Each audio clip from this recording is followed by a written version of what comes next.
Hello, everyone. Welcome to today's episode. So today we'll be talking about parenting rules, and these rules are to guide parents, prospective parents, when it comes to dealing with their young children. And the first on my list is that parents should avoid imposing their own dreams on their children. For instance, you already know your child, you know your child's ability, and then you know that your child is not cut out for maybe the science department or the arts department or commercial department, whichever department. But you, because you want your child to be a medical doctor, you've always loved the profession of a medical doctor, and then you try to impose that decision on your child, only for your child to get into that department and the child is not doing well in the first few terms, on the first few years in that department. The child is struggling academically, the child is trying as much as possible to make you happy and making you proud. It's really, really unfair, because you're just trying to impose your own dreams on your child. Your child has a dream, your child has his or her strength. So rather than focusing on your child's weakness, parents should try as much as possible to focus on their child's strength. My second point is parent needs to listen more and judge less. You need to listen more and judge less. So when your child is complaining about any issue to you, is calling your attention to something, you need to listen to your child, find a way to solve whatever issue the child might be experiencing, than judging or comparing. You need to, parent needs to really, really avoid comparison. Comparison does not help you the child, rather it helps to destroy the child more. So parent needs to listen more to the child, help the child when needed, rather than judging and comparison. I think that's where this popular phrase "we listen, we don't judge" probably came up from. So parents really need to listen more than judge. So my third point here is that parents need to avoid, deciding in terms of making the choice of who their children should get married to. Parents have the right to guide, to put the child in the right path.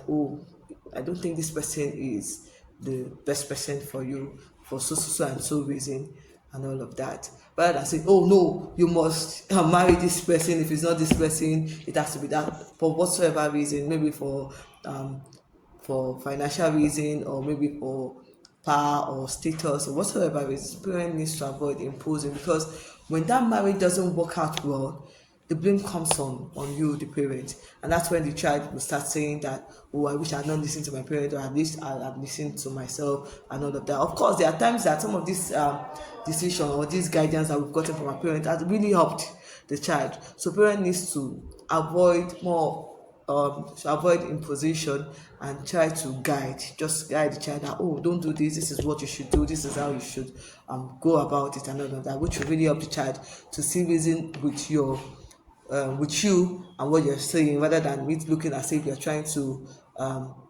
impose or lobby your own idea on the child.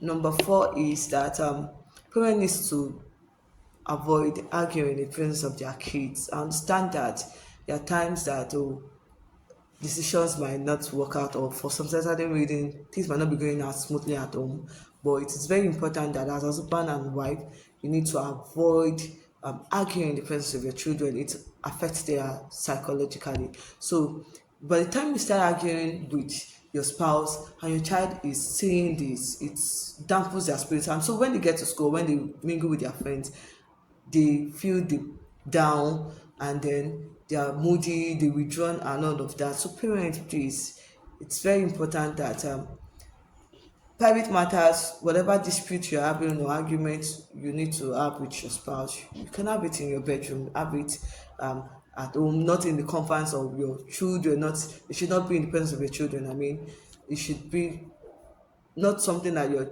it's not a pleasant experience or pleasant situation that your children, you would want your child to see. So please, it's important that parents have their dispute and disagreement in their room, and it should not be to the point extent of you're throwing things at yourself, you're hurting one another, or your wife is having a black eye or something like that. Please, you don't have to get physical when you're trying to resolve your issues. So try as much as possible that your children do not witness or experience all of this, because whatever happens forms part and parcel of them. It forms their perception of how maybe marriage is, of how your relationship with, or if that is how every other child is going through issues like that at their own front, and which is not like that. So please, parents, it's also very important that we take note of all of these things and avoid doing those things in the presence of our kids.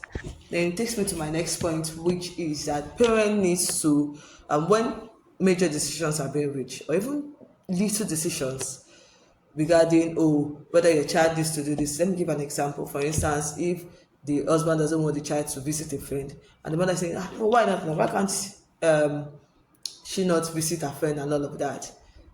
At that point in time, it is important that both the husband and the wife have an agreement. And so if the husband is saying, oh no, Bola, don't go, don't visit Shade, the wife is also saying, oh Bola, you are not visiting Shade today, maybe some other time. Not that the father is saying A, the mother is saying B, and the child is looking like, who do I listen to? So it's very important that couples have an agreement, because if both parties keep doing like that, a time will come, the child will not even take you guys serious, and then the child will start playing you guys about. Children are very, very intelligent, and then when they see that, oh, you guys are not, the parents are not in unity, they start playing the father and the mother as ball. They come and meet daddy for something, and because they know that they will agree to this, and when mommy does not agree to it, they go back up. So please, to avoid those kind of